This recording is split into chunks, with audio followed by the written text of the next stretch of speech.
নিয়ে আসলাম আবার একটুখানি রান্না ঝটপটে। আমি আজকে লাকড়ির চুলায় মাছ ভাজবো, পাঙ্গাস মাছের মাছ ভাজা।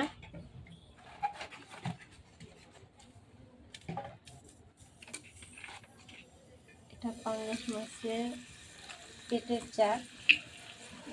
এটার থেকে অনেক তেল উঠতে দিলে আমি মাছের তেলটা কম দিয়েছি।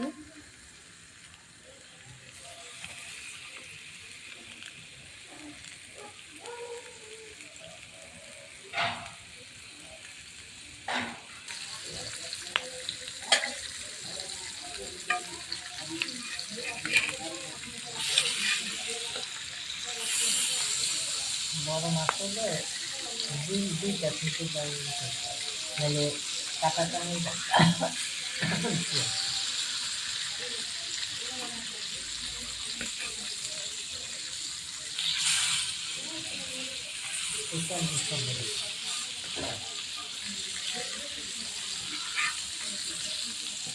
ময়মনসিংহের পাঙ্গাস মাছ।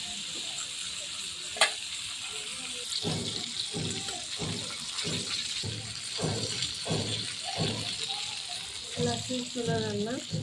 আমাদের এখানে গ্যাস থাকে না, রাতের বেলা গ্যাস আসতে আসতে প্রায় 10টার মতো বাজে। তো এখন অপেক্ষা করবো, এই জন্য লাকড়ির চুলা রান্না করি।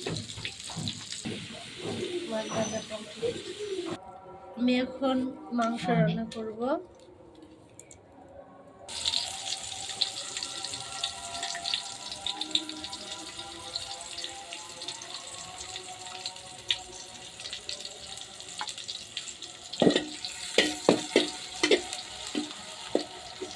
লাকড়ির চুলা রান্না করলে মনে হয় যেমন চড়ই ভাতি আছে না, ওইটা খাওয়া হয়, এইরকম একটা ফিল হয়।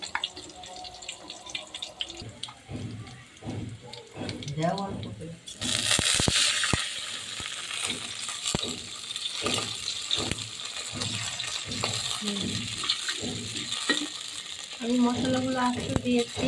এখানে আদা রসুন আমি এটা আর জিরা একসাথে আপনার হামানদিতে ছেঁচে নিয়েছি, এটা পেস্ট করি নাই।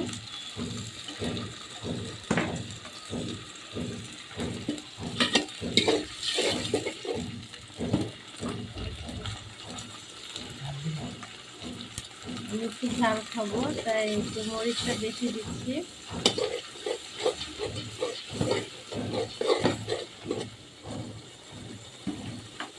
এরপর দিয়ে দিব হলুদ গুঁড়া, হলুদটা একটু কম দিব, একটু সামান্য দিয়ে দেবো।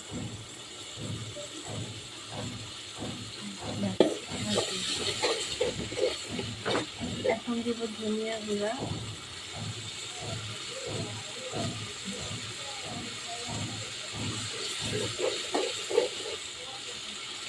ধনিয়া গুঁড়া,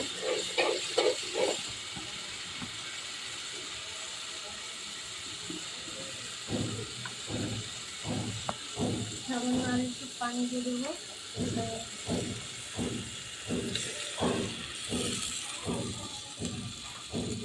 বাদাম বাটা দিয়ে দেবো,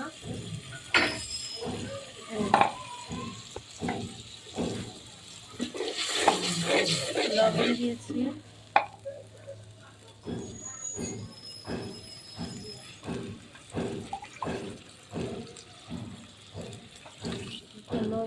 বাদাম পেস্ট করেছিলাম সেটা দিয়ে দিলাম।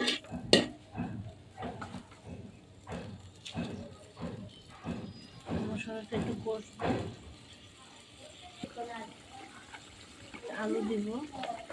আমি তরকারিটা রান্না করতেছি আলু দিয়ে, নতুন আলু।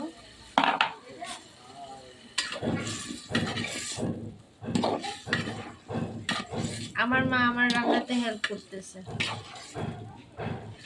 আমি লাকড়ি চুলা রান্না করতে পারি না, তাই আমাকে হেল্প করতেছে। নাও পানি নাও, এটা ধরো, আমি দিচ্ছি।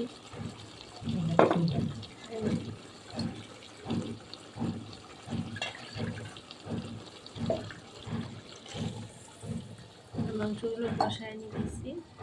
আমি হালকা ভাজা দিয়ে নিয়েছিলাম মাংসগুলো, মা একটু ধরো, একটু আলুটা বেশি দিচ্ছি, নতুন আলু তো ভাগে পাওয়া যাবে না।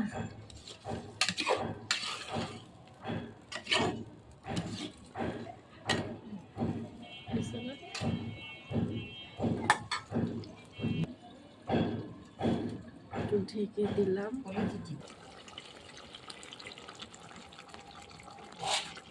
হলুদগুলো দিয়ে দিছি। বেশি পানি দিব না, আমি একটু মাখা মাখা রাখবো।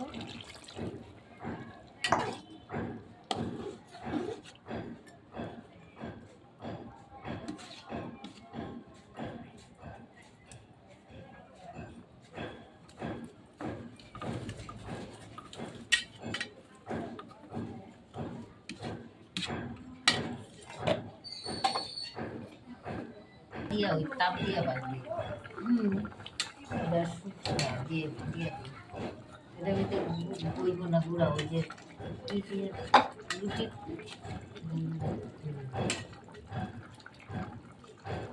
আলুগুলো সেদ্ধ হয়ে আসছে না? আর একটু সেদ্ধ হবে আলু। নতুন হলে কি হবে, সে সেদ্ধ হয় না। আর একটু দেখো তো লবণ। রাত্রি হয়ে শেষ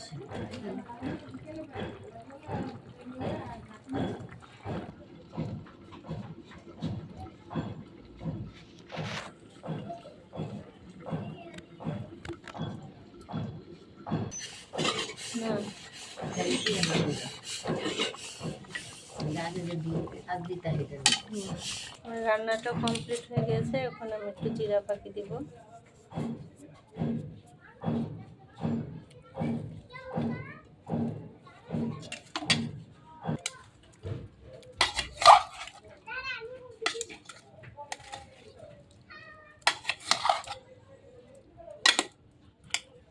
ব্যাস, আমার রান্না কমপ্লিট হয়ে গেছে। সবাই ভালো থাকবেন, সুস্থ থাকবেন। আল্লাহ হাফেজ, আসসালামু আলাইকুম।